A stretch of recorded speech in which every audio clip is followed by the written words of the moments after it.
For those of you who don't know me, I'm Ethan Katz. I teach here at Cal in the History Department and the Center for Jewish Studies. Thank you all for coming. I'm very excited to introduce our speakers and our program this evening. Before I do that, I want to thank our sponsors, along with the Center for Jewish Studies, and in particular, the Pell Family Fund. We also are happy to have the co-sponsorship of the Center for Middle East Studies. I should note that this event is the fifth in a year-long series on anti-Semitism and the Holocaust, which is part of a larger campus-wide initiative on anti-Semitism education that includes not only these speakers, but also trainings for faculty, staff, and students, multimedia presentations, and more. You can find out more about all of our programs at the website of the Center for Jewish Studies. Our featured speaker tonight is Joshua Cole, who is professor of history at the University of Michigan. He is a specialist in the history of France and its empire in the 19th and 20th centuries. Josh was educated at Brown, where he received his BA, and at Berkeley, where he got his MA and PhD in the history department. So this is a homecoming of sorts for Josh, and we're delighted to welcome him home. Joshua's work has touched on a remarkably broad range of topics. These include the history of population sciences, gender, policing, cultural memory, violence, the Republic, and more recently, anti-Semitism, Jewish-Muslim encounters, and broader questions of citizenship, belonging, and exclusion in colonial and post-colonial France and Algeria. Joshua's first book is The Power of Large Numbers, Population, Politics, and Gender in 19th Century France, published by Cornell in 2000. This book is proof that a book about the history of population statistics can, in fact, be gripping history. Believe it or not. And the confirmation of that is that the book was awarded a Choice Outstanding Academic title, which is an honor given specifically to books for their readability and topicality for a wider audience.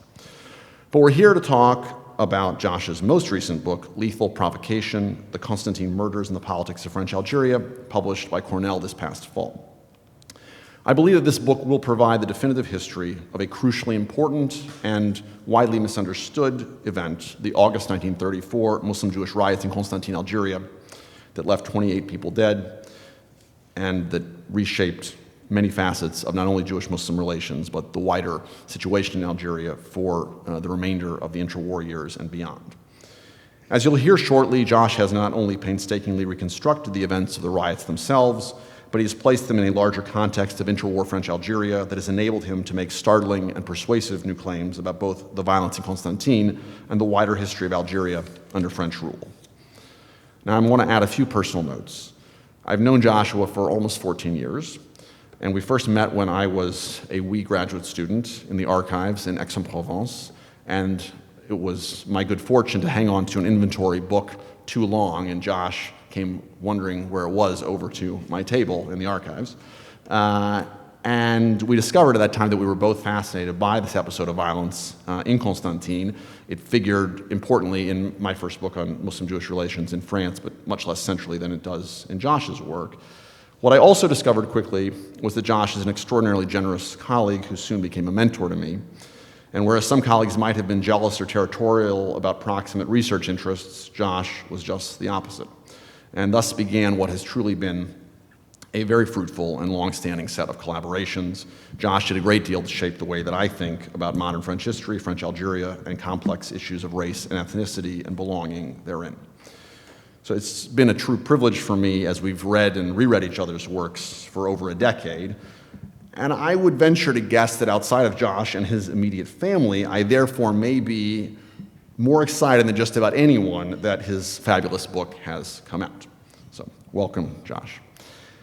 Josh's interlocutor this afternoon is someone who needs no introduction, particularly in Berkeley, where he is no stranger either to the community or the university, Professor Steve Zipperstein. Still, I will give him an introduction. Steve is the Daniel E. Koshland Professor in Jewish Culture and History at that other august institution of the Bay Area, Stanford University, where for 16 years he directed the Talby Center for Jewish Studies. Steve is also a product of the UC system, a graduate BA, MA, and PhD from UCLA. He's the author, editor, or co-editor of 9 acclaimed books. I will only mention a few here. His first book, The Jews of Odessa, A Cultural History, 1794 to 1881, Stanford University Press, 1985, which won the 1986 Smillen Award in Jewish History and has been translated into Russian and really become a classic work of Russian Jewish history. His other works include Elusive Prophet, Ahad Ha'am and the Origins of Zionism, Cal Press, 1993, which won a National Jewish Book Award, Rosenfeld's Lives, Fame, Oblivion, and the Furies of Writing, Yale, 2009, which was shortlisted as a finalist for a National Jewish Book Award, and finally, most recently, Pogrom, Kishinev, and the Tilt of History, Norton, 2018, another finalist for the National Jewish Book Award and named one of the best books of the year by both The Economist and the East Hampton Star. Indeed, Steve is one of the most distinguished scholars of Jewish history of his generation, but it's really for 2 other reasons that I asked him to lead tonight's conversation. The first is topical. Steve's book, Pogrom, is a fascinating anatomy of an event, the 1903 Kishinev pogrom, in which 49 Jews were murdered, many more were raped, and more than 1,500 Jewish homes were destroyed. This pogrom resonated like few other events of anti-Jewish violence ever had in the pre-Holocaust era, echoing across vast reaches of space and time, helping to shape, as it were, Steve shows, seismic developments as disparate as the writing of the Protocols of the Elders of Zion and the founding of the NAACP in America. Steve's book is the most penetrating account to date of both the event itself and its impact as a touchstone, and it seems destined to remain the definitive history of Kishinev for a long time to come. And I would say that too often when we think about anti-Jewish violence, we focus on a relatively confined set of local and national political, social, and cultural contexts to explain particular events or episodes. There's good reason to do this, to make sure we stay within historical specificity, but my hunch in asking Steve to discuss Joshua's book with him was that unlike, say, me, a specialist of Jewish history in France and French colonial Algeria, Steve would bring fresh new questions and insights from his study of a more infamous episode of murderous anti-Semitism and its afterlives in a different imperial context. I believe, that is, that a comparative discussion could be highly illuminating. And this brings me to the second reason for asking Steve to do this, which is more personal. Though I have not known Steve for nearly as long as I have Josh, it has been evident to me since I met Steve when I came here a couple of years ago that he's deeply engaged both as a scholar and a serious public intellectual, one who reads history with exceptional rigor and profound compassion for all actors, and I was sure that he would welcome the opportunity for a serious discussion about this important book and the many issues that it raises. Before I turn over to our 2 distinguished guests, I'm just going to point very quickly to a few themes that I'm struck by in considering these 2 books and the events they describe. Each of these events became a searing episode that shaped perceptions of relations between Jews and non-Jews for large numbers of people for generations to come. In each instance, Joshua and Steve illuminate how the narrative of the event was being forged already in distinctive ways during the event itself, and how important that narrative was to the event's eventual impact. In both cases, the matter of the relationship of Jews both to a great empire and the imperial state was crucial to the events and how they were understood, and the relationship or perceived relationship of Jews to modernity, whether Western, Russian, or colonial, proved vitally important to the events and, again, their subsequent rendering. Both books are also models in many ways of microhistory, though they cast their stories in much wider geographical and chronological contexts. For all of us historians in the room, but also for anyone who cares about how we tell stories, it's worth thinking about the implications of this methodological approach. And finally, they show that both of these events and how they became perceived were highly contingent on a range of forces. These horrific episodes of anti-Jewish violence that would shape the consciousness of many people for generations were not, that is, inevitable. And in that way, they stand as emblems fitting for our own time of how thin the line so often is between civilization and coexistence on the one hand and hatred and murderous violence on the other. So these are just a few observations that I hope might be helpful in framing our discussion. Without further ado, I'm going to get out of the way for the conversation that you really came here for. Please join me in welcoming an old friend and a new friend, 2 wonderful historians, Joshua Cole and Steven Zipperstein, both back to Berkeley. Thank you. Thank you. Thank you very, very much. I'm structuring my first question for Josh, whose book is truly a wonderful, engaging, and also just beautifully done study. As I was thinking about structuring my first question about the trajectory of his work, starting with his 2000 book, The power of larger numbers, I thought that actually that could be the title of a Jewish demographer's urge for larger Jewish families, or perhaps even a memo to Birthright, but it was neither. And so I just wonder whether we might start by you're just talking about how you moved from a study of one of the most populous European nations whose population was dwindling, which is part of what gave the book its trajectory, from study of one of the most populous European nations to numerically one of the smallest people, Jews, a topic that you really hadn't written about before. Well, that's a good question. I mean, there's an intellectual biography behind it, but I'm a French historian by training, and I'm interested in the history of the French Republic in particular, and I'm interested in the way in which debates about citizenship are predicated on assumptions about difference. And in the 19th century, the declining birth rate set off what we would now call a moral panic about French families not living up to their obligations to the nation. And that created a set of debates that were shaped by social scientists. That book was actually about the origins of demography, and the way that demography became a social science that was useful for Republican social policy. And I was interested at that point in the way that men and women were conceived of as having different kinds of obligations to the nation that could be measured in terms of the way in which they fulfilled their familial functions. So republic and difference, here the case was social science and fertility, debates about fertility. But I did the research for that project mostly in the 1980s and into the 1990s, living in a France that was beset with controversies and debates about citizenship and difference. And demographers were playing a role then too, but it was demographers talking about migration instead of fertility. And so it was quite natural for me to move to, as I moved to contemporary questions and to the history of the 20th century, to think again, to sort of the ways in which the kind of hottest topics in contemporary France, debates about migration, changing notions of French national identity, were being constructed with an eye toward different kinds of difference. And it was that which led me ultimately to the question of religious minorities. I lived in France during the first summer of debates about the Islamic headscarf in 1989. And eventually, those questions led me to Algeria and the question of citizenship in Algeria. And if you're talking about citizenship in Algeria, you can't avoid the question of Muslims and Jews. And that's how I ended. I never started out as somebody in Jewish studies. I was led to it through the very pressing and urgent questions. Right, but that doesn't inevitably lead you to Constantine in 1934.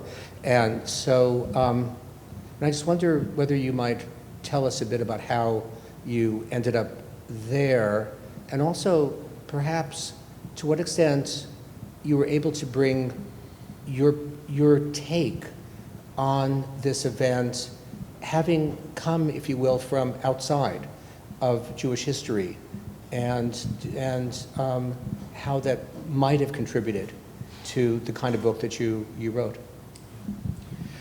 Well, I feel like David Susskind, do any of you remember David? No, that's dated. I just said I feel like David Susskind. When I was quite young, I think he was the first interviewer that I saw, and he would be asked these sort of intense questions. I'll continue. I'll try to imitate other moderators that I've admired over the course of the next hour or so. Yes. Yeah. So let's see. How did I end up working on Constantine in 1934? Well, when I finished my first book, I had started writing a series of essays that came out of the experience of living in France and watching contemporary debates. And I was very interested in the ongoing discussions of the legacy of the colonial past. So in the 1990s, the military archives on the use of torture in the French-Algerian War were opened up, and a first generation of scholars had gone in and were starting to mine these archives and publish their work. Raphaël Branche, a wonderful historian, defended her first thesis using these archives in 1999. The book came out a couple years later. And everybody who was trying to figure out what connections could be made between, the urgency of these debates in 1999 and 2000 was looking back to the period of the French-Algerian War, and which was 1954 to 1962. And it seemed to me that was one place to go back if you wanted to understand how and why the French were confronting seemingly insoluble problems about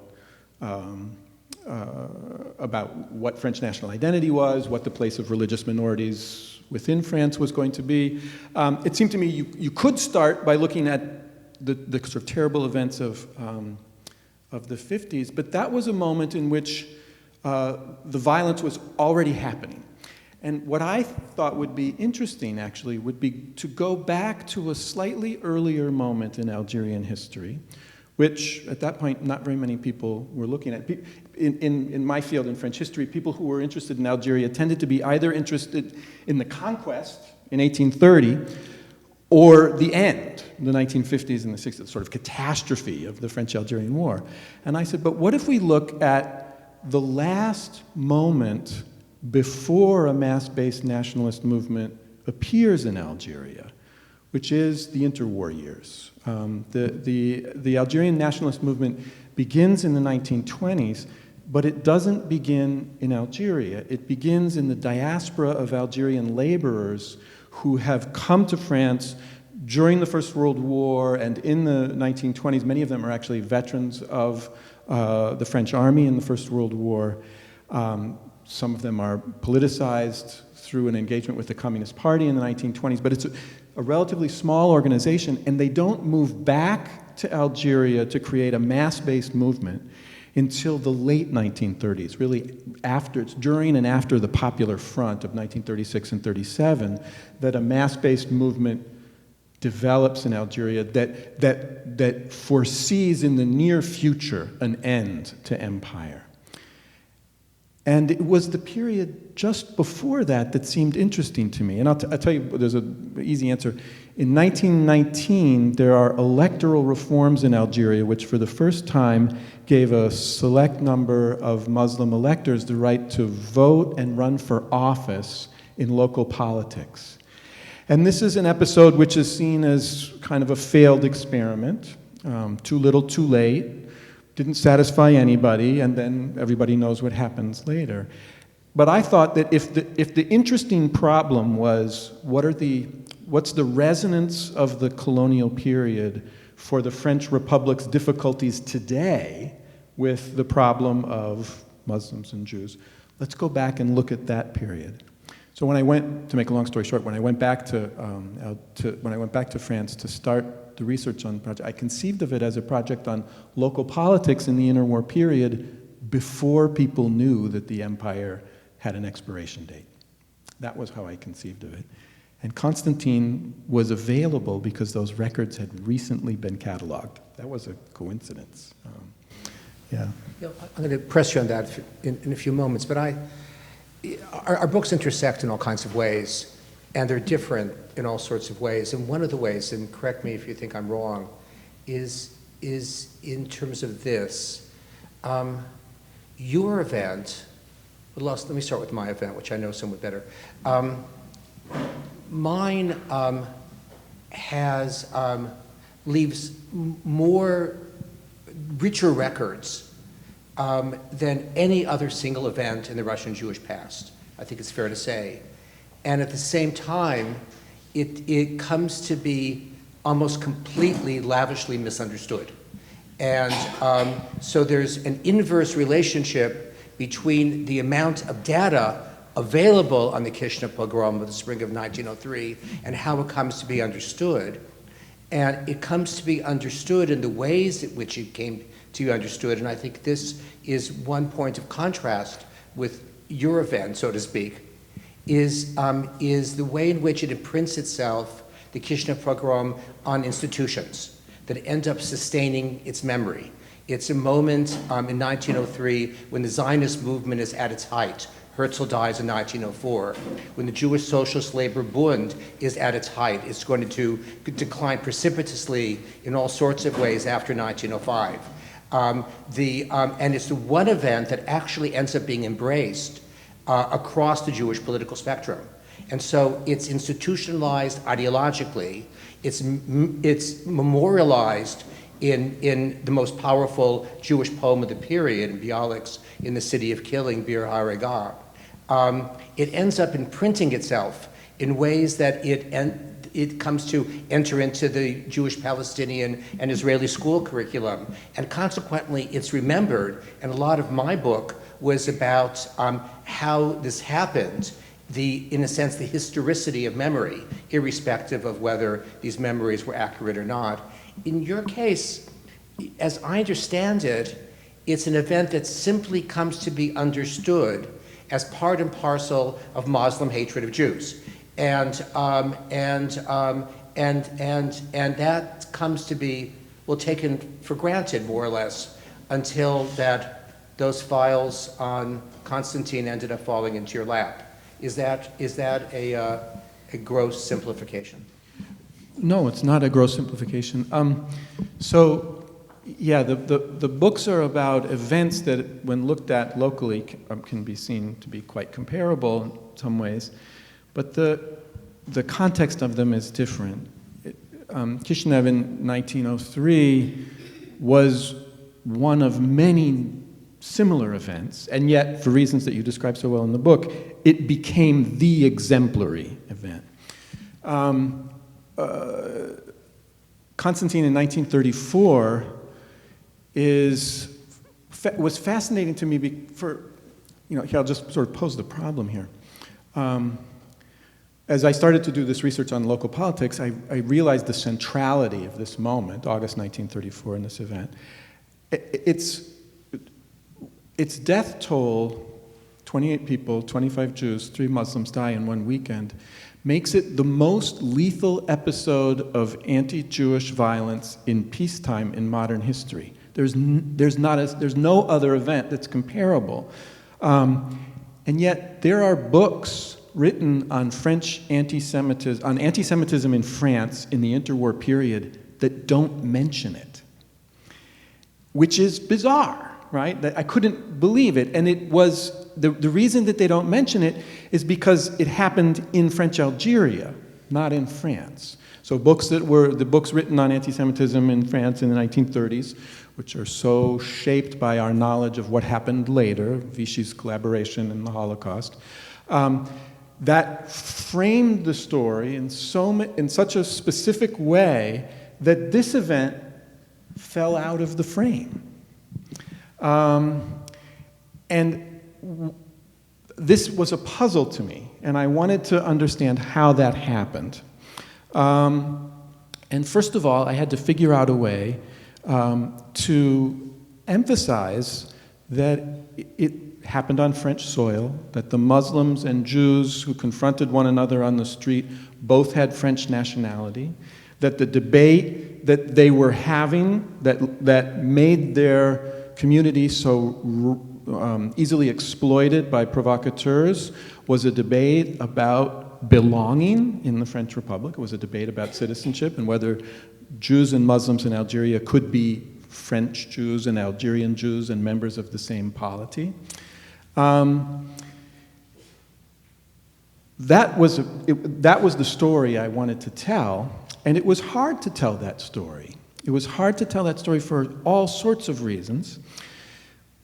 Partly that the very specific local context was so quickly overwhelmed by a kind of tsunami of events that happened later. The Second World War, the arrival of American troops, which Ethan is working on now in North Africa, the nationalist movement and the Algerian War itself made it seem as if this was part of this longer story. And it's not a story about nationalism in Algeria. It's not Algerian nationalism. It's not a story about Zionism in Algeria.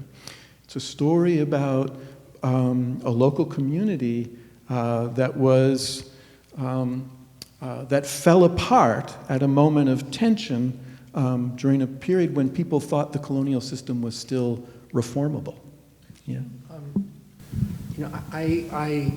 My book also didn't start as a book on Kishinev pogrom. I had no intention of writing the book that I wrote. And, but there was a moment that I can now identify where I realized it gelled. It began to gel. And it's actually a moment that an episode that I devote maybe 3 or 4 sentences to, but really prompted my writing of the book. I'll just describe it briefly and then ask you if there was a comparable moment for you. I started reading about the Kishinev pogrom in preparing a larger history. I'd signed with a trade publisher to write a history of Russian and East European Jewry from the late 18th century to the present, and just in order to save myself from constant insomnia, I subdivided it into various segments to work on. I permitted myself to work on each segment for 5 or 6 weeks, and then I would turn to something else. And Kishinev was just one of these segments that I was to work on for five weeks, and I don't want to actually say out loud how long I ended up working on it, much longer than 5 weeks. And it was in reading the transcripts of the Second Party Congress of the Russian Social Democratic Party, which would seem to have absolutely nothing to do with the Kishinev pogrom, but actually had a massive amount to do with the Kishinev pogrom, that actually persuaded me to write this book. Why? The meeting was incredibly long. Everyone was loquacious. There were even some Bundes who spoke longer than Trotsky, and that's quite a feat. And it starts in Brussels and moves to London. It's just in the end, it actually was, though it was called the Second Party Congress, really was the First Party Congress, because the first one was basically 3 or 4 Jews in Minsk. But if you call something a Second Party Congress, it sounds like your movement's moving along with the greater trajectories, that they called it, the second one. And it's held in the summer of 1903, and of course in the history of Marxism, it's known as one of the pivotal events in the history of Marxism, because it's there at the Second Party Congress that Lenin is actually able to get a crucial vote that defines what it means to be a party member, and he only could achieve this vote if he gets the 5 members of the Jewish Socialist Labor Bund to leave. And he manages to do this, and this is still a matter of debate in the history of Bolshevism, to what extent he's actually plotting and to what extent he's not, but I'm inclined to believe that he's actually a brilliant plotter. He realizes that the Bund is going to defend its autonomy, which Lenin is challenging. He's pushing for a more centralized, profoundly centralized party. They're going to press on their autonomy, all the more so because of the Kishinev pogrom. And because they feel all the more so that Jews need an organization to engage in self-defense. But in a Marxist setting, you can't actually make arguments that sound nationalist. And consequently, the Bund is fighting Lenin with both its hands tied behind its back. And it loses a debate that is going to it's fated to lose from the outset. What I came to learn, in other words, was that the Kishinev pogrom not only ends up being the ether in the Zionist milieu, in the inspiration for Israel Zangwill's Melting Pot, at the time the most popular play on Broadway in 1909, and also, as I come to argue in my book, the backdrop to the creation of the NAACP, it plays an enormous role in the creation of Bolshevism. And once I realized that, I figured I had to write this book. Was there any comparable Bolshevik-inflected moment for you? I do have a comparable moment. It's the moment I encountered documents that said that the people on the street during the attacks on Jewish businesses was mostly young men, Muslim men, and here again, it's important to use the religious labels to talk about what was happening, since the initial conflict begins at a mosque, right? That's the spark that leads to the violence. The initial dispute happens on a Friday evening, as Muslim men are preparing for their prayers at the mosque in Constantine. And then the violence starts up again on the Sunday morning, and that's when many people are killed, and the acts of provocation are mostly associated with that second episode on Sunday. And the moment that it kind of clicked for me was the moment that I encountered sources, firsthand sources from that day itself, that noted that the crowd shouted as they were attacking Jewish businesses, "Vive la France!" That I knew something was going on that had not been addressed in the official report. As I only found that it's very clear that this happened all during the day. And in fact, there are even accounts of the protesters displaying a banner from one of the bridges across the gorge in Constantine that says, "Vive la France." But nobody in a position of authority mentioned this after the events. Because after the event, they were so intent upon portraying the riot as a kind of simple explanation. It was Muslim fanaticism. It was a kind of primitive hatreds of two communities who always hated each other and therefore needed no more explanation. But the idea that this violence was that anti-Semitism was a way that a Muslim person in Constantine could display a loyalty to France at that moment, or make a claim on French identity, that anti-Semitism was a way of being French, needed to be explained. I needed to find the context that could make that make sense. And that was what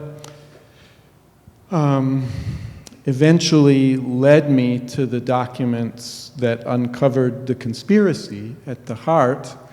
I make an argument in the book that as far as I can tell, the initial dispute was a spontaneous dispute on a Friday evening. I don't have evidence that that was planned, although there's some indication that, indirect evidence, that people were trying to figure out how to provoke this violence before. But I accuse a single individual who was a soldier in the French army, a French citizen, a third-generation French citizen by descent, and a Muslim man. Mohammed al-Mahdi was his name. And I found evidence that has led me to accuse him of being involved in many of the murders that were committed that day. And the sort of the provocation at the center of this is the murders themselves. My belief is that if that group was not present committing these murders, that the death toll would have been much smaller and the event would have been just a day of unrest, but not with the same kind of horrific and sensational horror attached to it. And it was through that I was able to trace his connections not to Algerian nationalism, but to the most extreme and violent forms of French nationalism that were operating in both France and Algeria in the 1930s. He was eventually connected with a right-wing terrorist organization in France known as the Cagoule in 1936-37 that committed several assassinations and kind of terror bombings in France in the late 1930s. And so this moment when in the 1934 was an early step in the evolution of this particular individual's itinerary to a form of French nationalism that had a very strong affinity with fascism. I'm going to press you on a few of these points in a moment, but inasmuch as this is a deeply written book, I warned you that I was going to do this. I just thought, apropos of the point that you just made, just one paragraph on page 86. All right. I hope you don't mind. I like this paragraph too. So this paragraph comes in, I argue that the provocations wouldn't work if there hadn't already been an atmosphere that had developed over time of tensions between Muslims and Jews. And I'm trying to, this chapter is trying to figure out a way to explain why these tensions developed without insisting that they were inevitable. That's really what it comes down to. So this is the paragraph. The riots in August 1934 were directly linked to this history of escalating provocations, but one must be careful in telling this story. The line from provocation to murder was not direct. Although one can and should attribute real responsibility to provocateurs who deliberately incited hatred of Jews in the anti-Semitic press or by posting images on walls, it is also true that such crude provocations did not always produce the effects desired by the people who performed them. A provocation can only be successful when the ground has been well prepared, and telling that story requires a patient reconstruction of local interactions over time. In the case of August 1934, the background to provocation was a discontinuous process, not necessarily directed from above or from below. Perhaps the best way to describe it is to say that the interactions that led to violence unfolded with all the contingency of every other kind of human activity. An argument here, a misunderstanding there, a dispute between a market seller and a client who had done business with each other many times before, an insult exchange between men who drank at the same cafe every day, an altercation between neighbors who kept track of one another's comings and goings. Individual incidents such as these can never be said to have caused the riots, but cumulatively they provided the background to a moment when the lines of fracture invoked by a provocative act suddenly conformed to the very real divisions of a local community in distress. It's always a great pleasure to find major scholarly works that are written with such fluency. And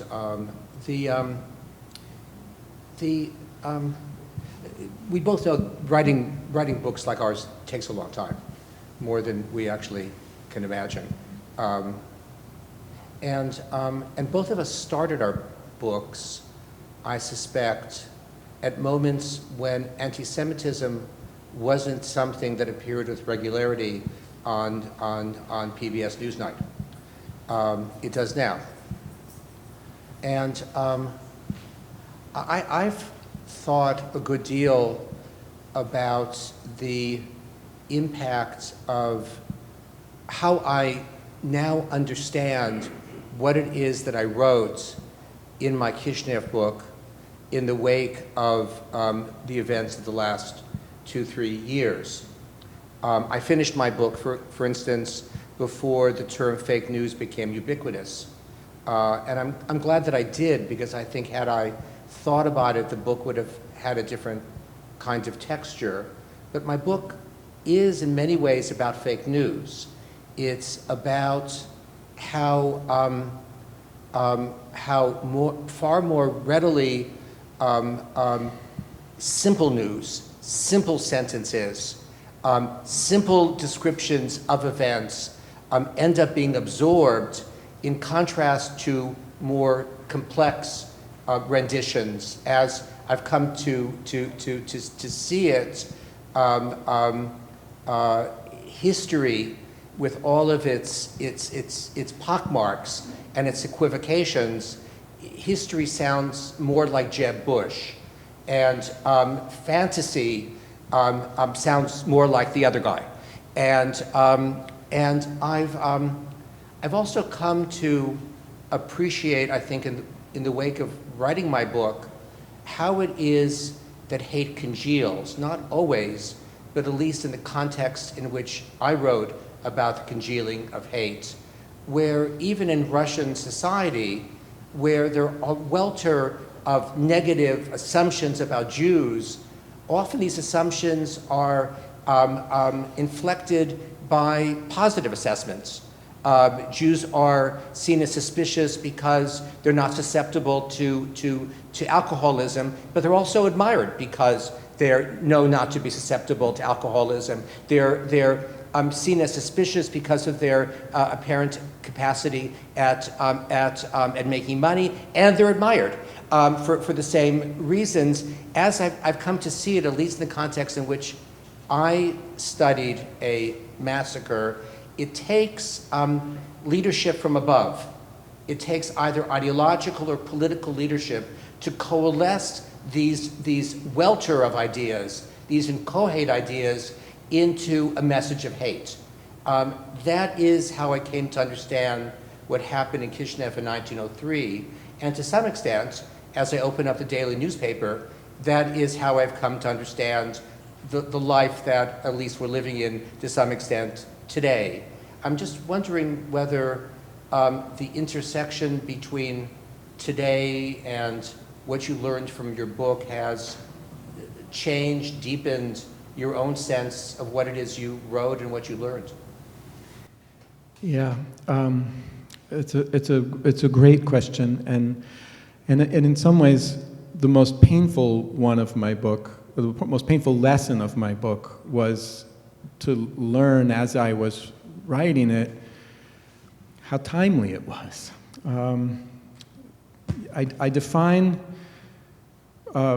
provocation in my book as a kind of, I can't remember the exact phrase I use, a kind of a mobilization of difference, a menacing mobilization of difference for political advantage. And as I was struggling to come up with a formulation like that, I was witnessing the very power of a kind of polarizing discourse in our own country, and the way in which it's very effectively used by political entrepreneurs who see advantage in raising the temperature of political debate and scapegoating specific groups. And it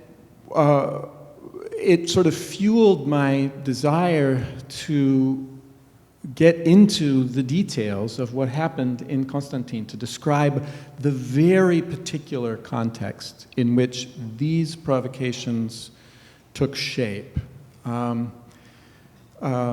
let me just sort of say, the weird thing about the story in Constantine in 1934 is that right-wing settlers had been trying to provoke violence of Muslims against Jews repeatedly since the end of the First World War, if not, and it goes back to the 1890s, there were earlier attempts, and always unsuccessfully, because Muslims in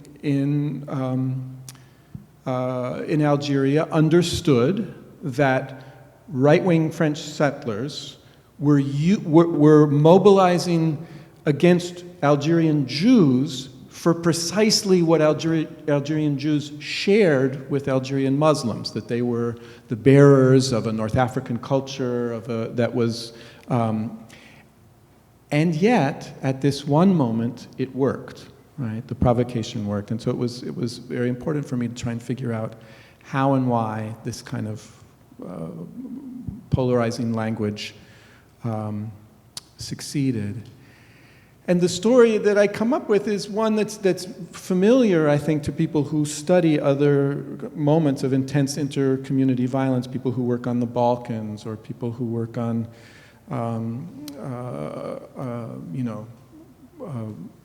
Rwanda or other places, where so often what you find when you look very closely is that the first impulse is to think that the moment of violence is caused by a hardening of religious or ethnic identities, that a gradual hardening of identities over time results in violence. And what I found was that actually the opposite is the case.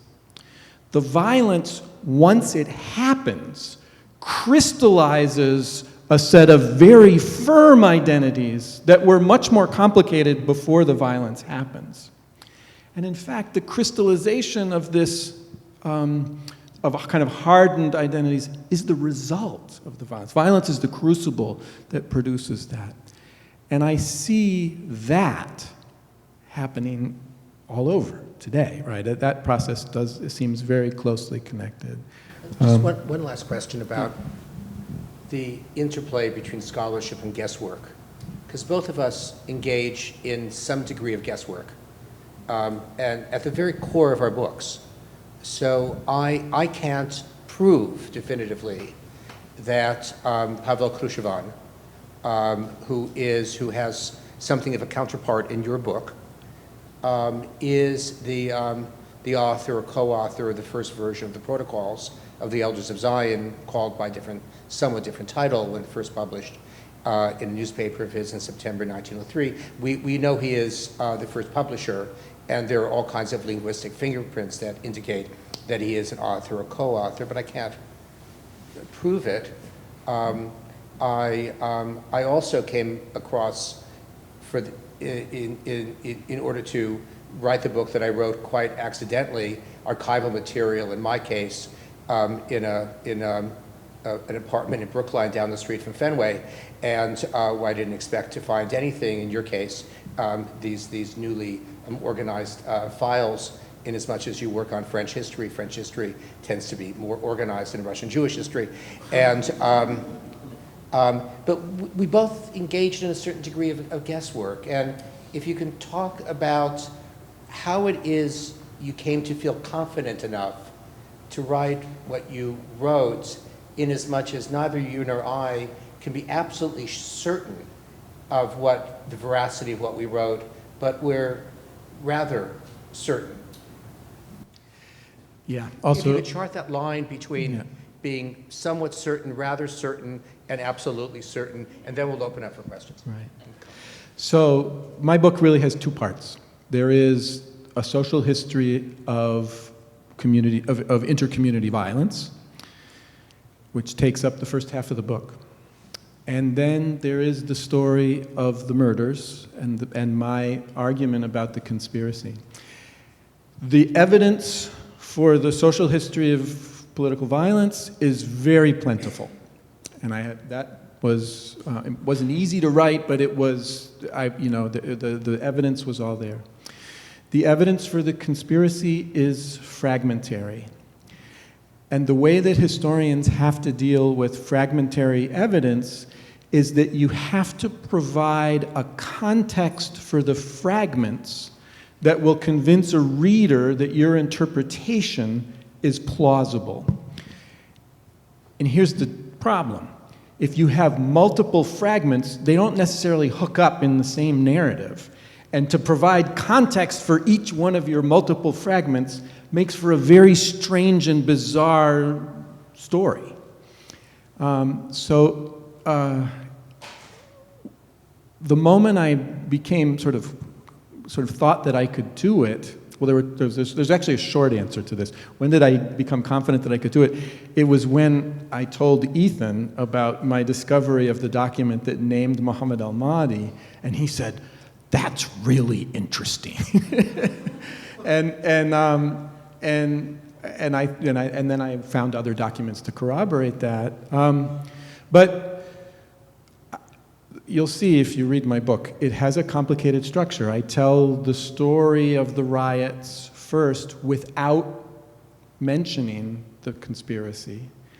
And then I tell the story of the fragmentary documents later and the narratives that they hook up with enough evidence, which I hope to convince you that they're right. It's true that I don't know everything. And there's more that I think I know that I didn't put in because I wasn't confident that I had enough to back it up.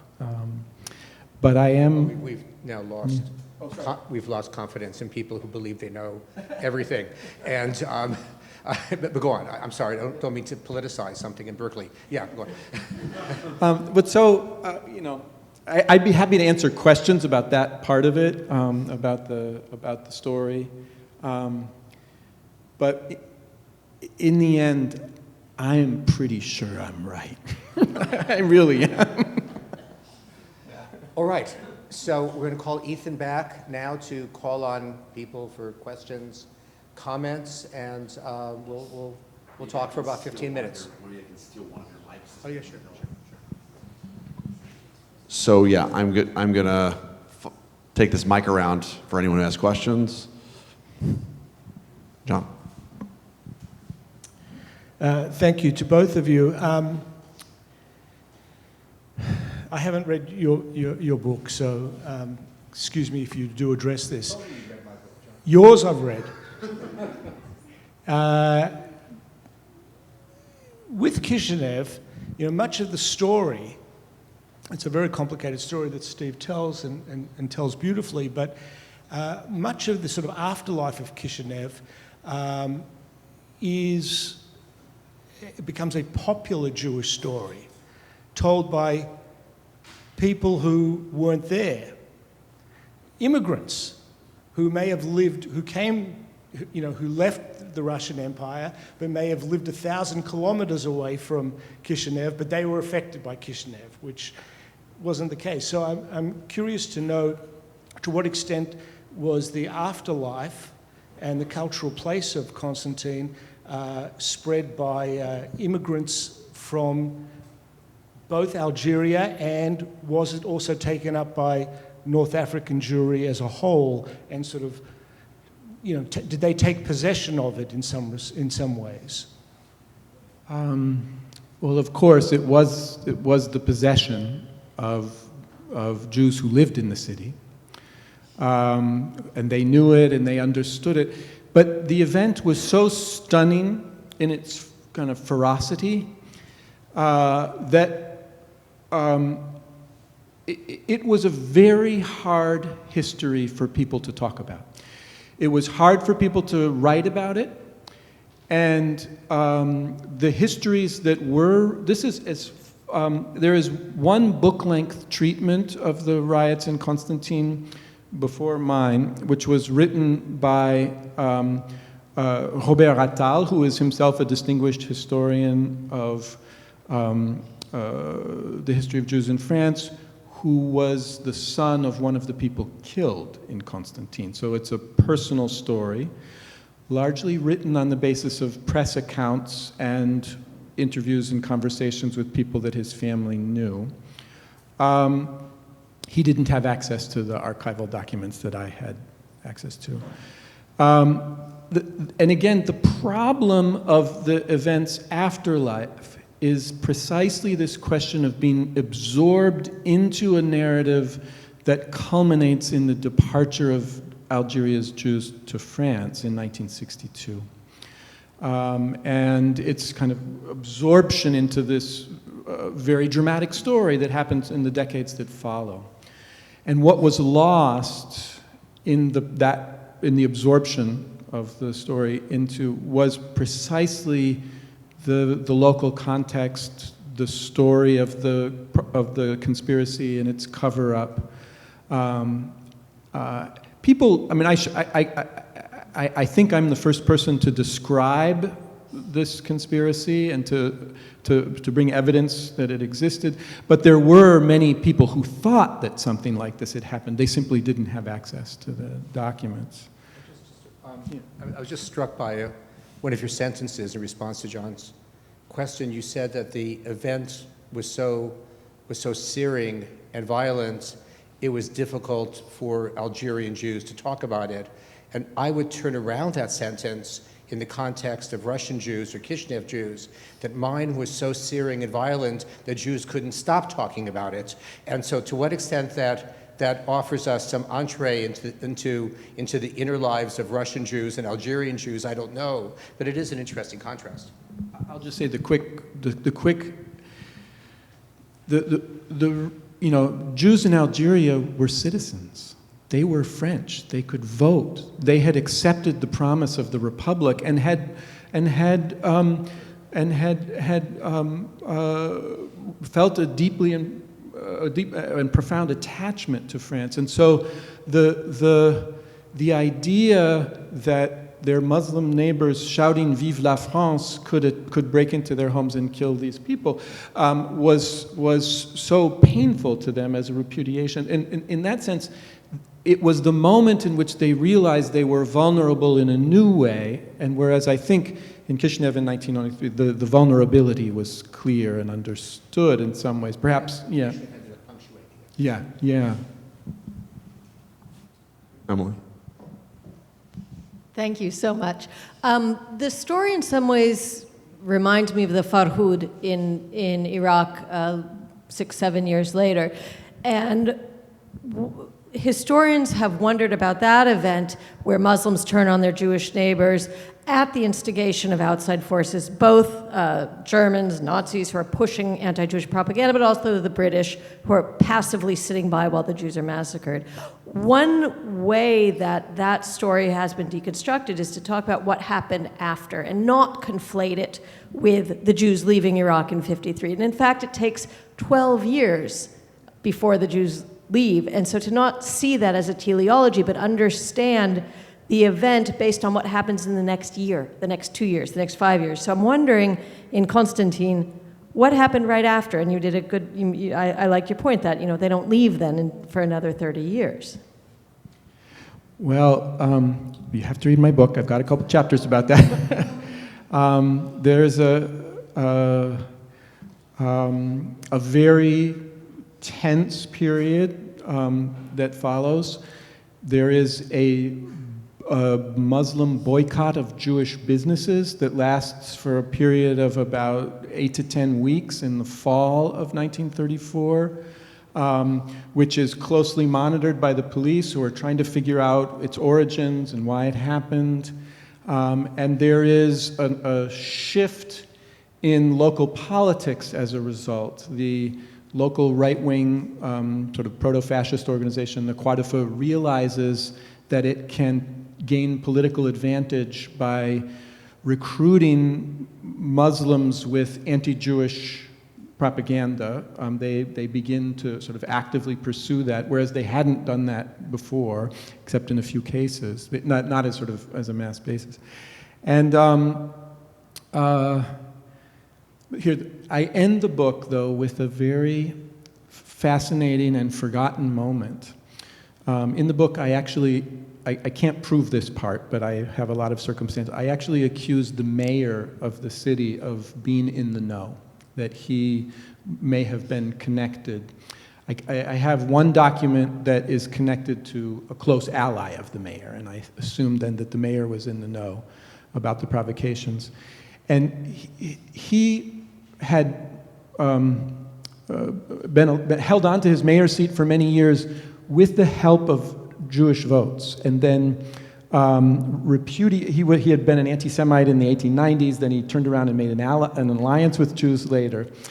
He loses the support of Jews in Constantine after the riots, and then eventually loses the mayor's seat in a very bitter contested election where he's kind of outflanked on the right by these sort of fascist groups. And in 1938, he tries again to regain the mayor's seat in the city, and he's prevented from doing so by an alliance of Jewish and Muslim elected officials who vote together to prevent him from, they rally behind the candidate of the center left. And I end the book with this story because it proves that whatever events and whatever circumstances led to the violence in 1934, it wasn't inevitably always about Muslim and Jewish violence. That the story is a story that results from human choices, and there were moments when people chose to make other choices, right? Yeah. Sarah, you had a question? Thank you so much. And I realized, I'm want to read the book, and I'm sure the answer is there, but I wasn't quite sure if you had finished, because I think a question came up, it seemed like you were going there, what coalesced, what other factors maybe coalesced to make this the moment that the provocation did work? I wasn't quite sure if you had finished. Yeah, it's a sort of a long story, but I can say let me just say very briefly. In 1919, the Republic reforms its laws about local elections that allows Muslims to vote and to run for office. And the most active and outspoken of the Muslim political leaders who embraced this opportunity to represent a Muslim constituency in a kind of limited way. The system is rigged against them from the start, but at least they are there. They are members of the assembly. The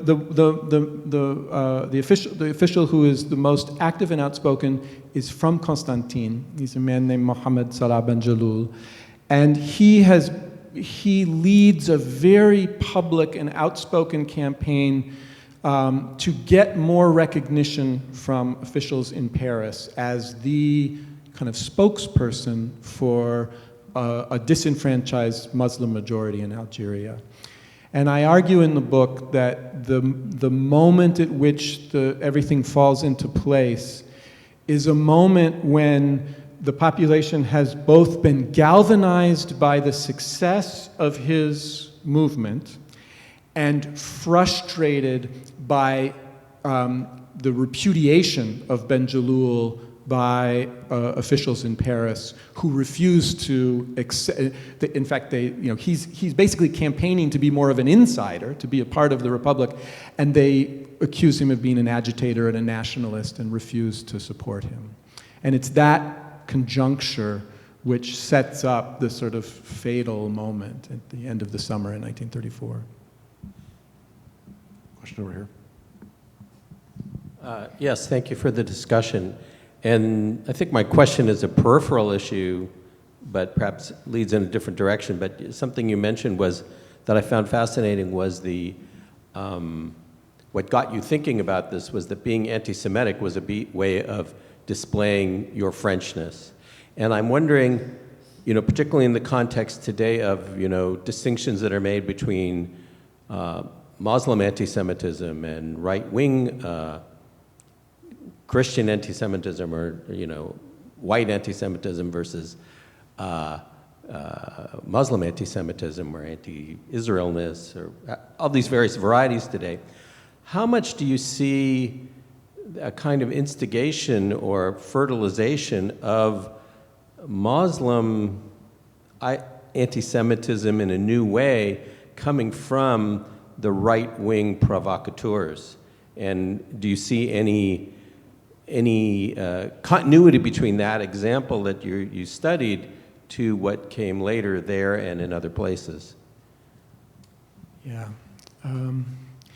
This is a hard question, and other people who've written about the riots and the murders in Constantine, some people have argued, for example, that it must have been shaped by people's understanding of what was happening in Palestine at the same time, right? In the late 1920s, there's already episodes of violence between Muslims and Jews in Palestine, Jerusalem.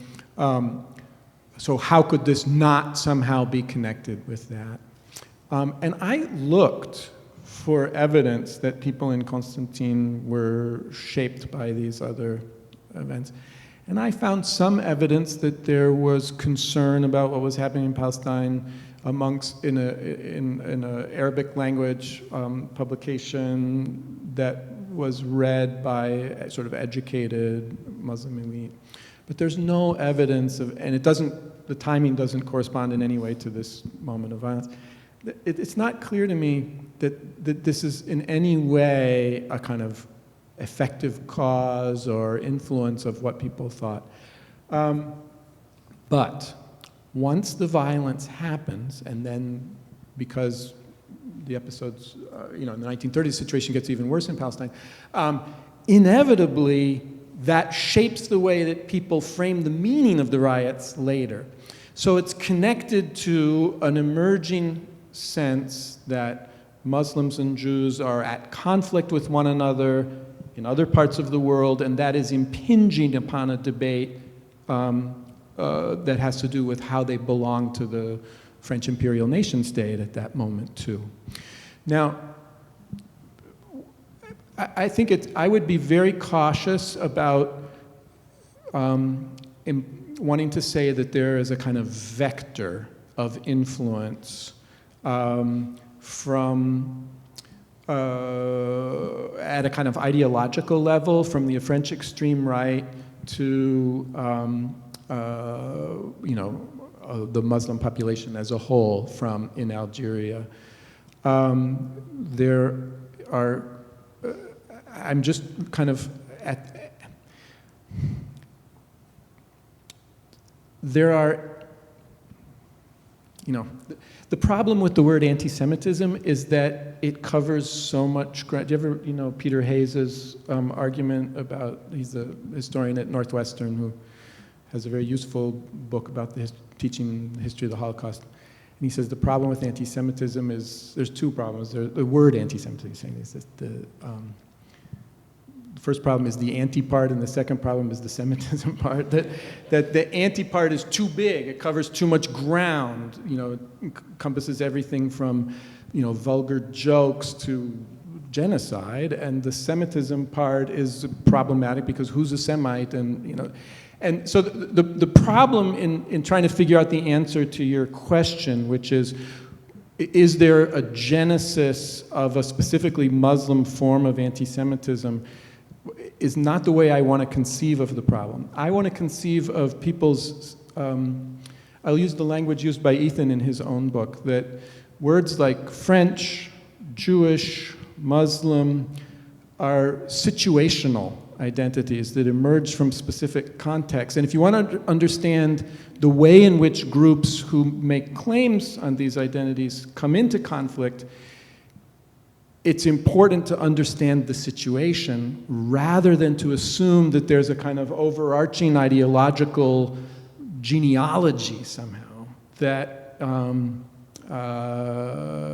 is a kind of motor for the conflict. I just want to add this, and thinking about Ron's question, and perhaps if there aren't additional questions or comments, we can close with this.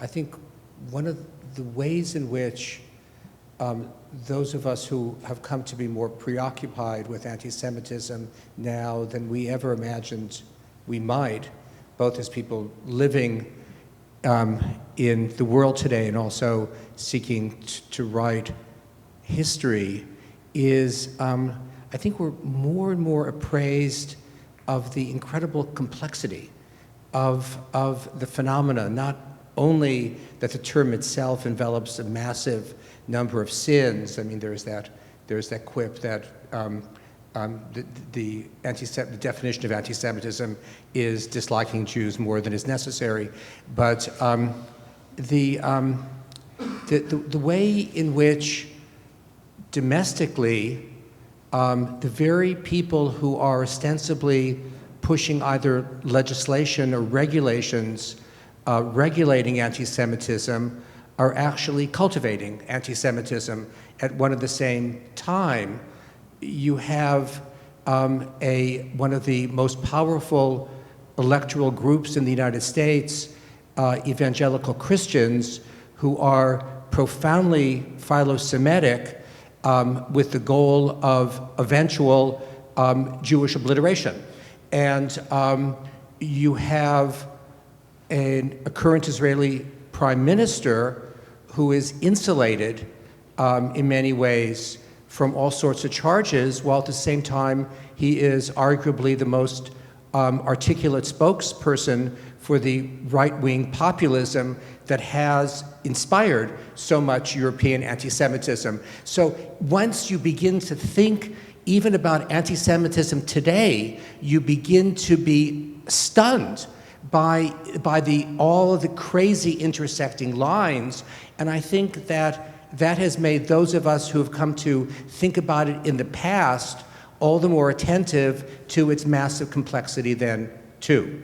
And with that, Ethan? I think we had one more question in the back.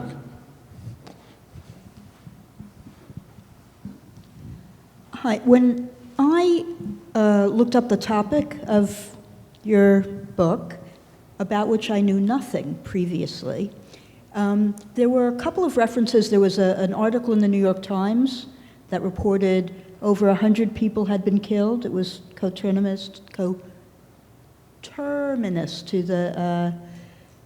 the riots. And then there was something in the Jewish Telegraphic about 50 people being killed. And so I'm curious about sources, reliability, and then in your explanation, there was 28 people were killed. The number itself doesn't, it's interesting, but what's mainly interesting to me is how do contemporary to the event sources get, a sort of basic fact like that so wrong, and how do you correct for that?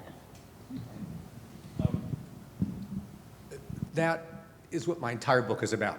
But I'll give the microphone to.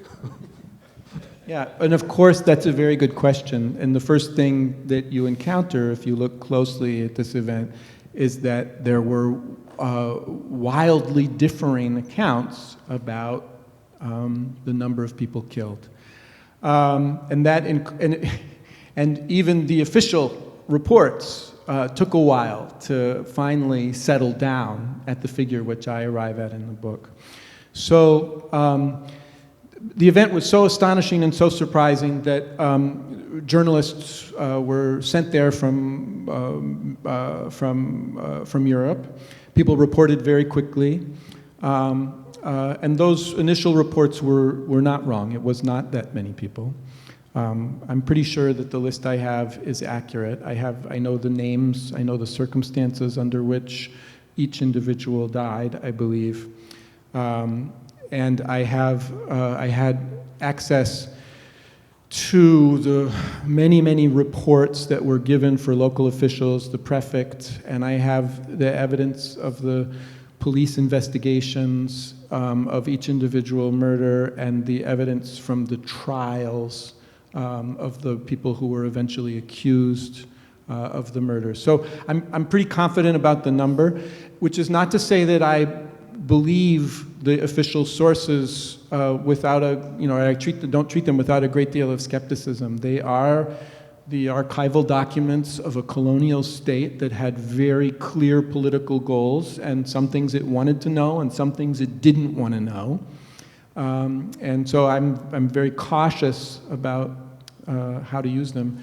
But one of the wonderfully paradoxical things about my research is that the huge trove of sources that I have that allow me to tell this story are mostly from the investigating commission, which denied everything that I say is true and said that, it was just Muslim fanaticism, end of story. That was, And the amazing thing is that almost every single sentence that Josh just said, I could say about my book. It feels like I've met a long-lost Algerian cousin.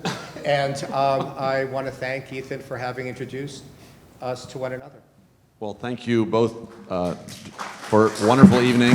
And I think those of us who haven't bought these two books yet, Lethal Provocation and Pogrom, are probably all going to race out to do so. Thank you both for a wonderful discussion.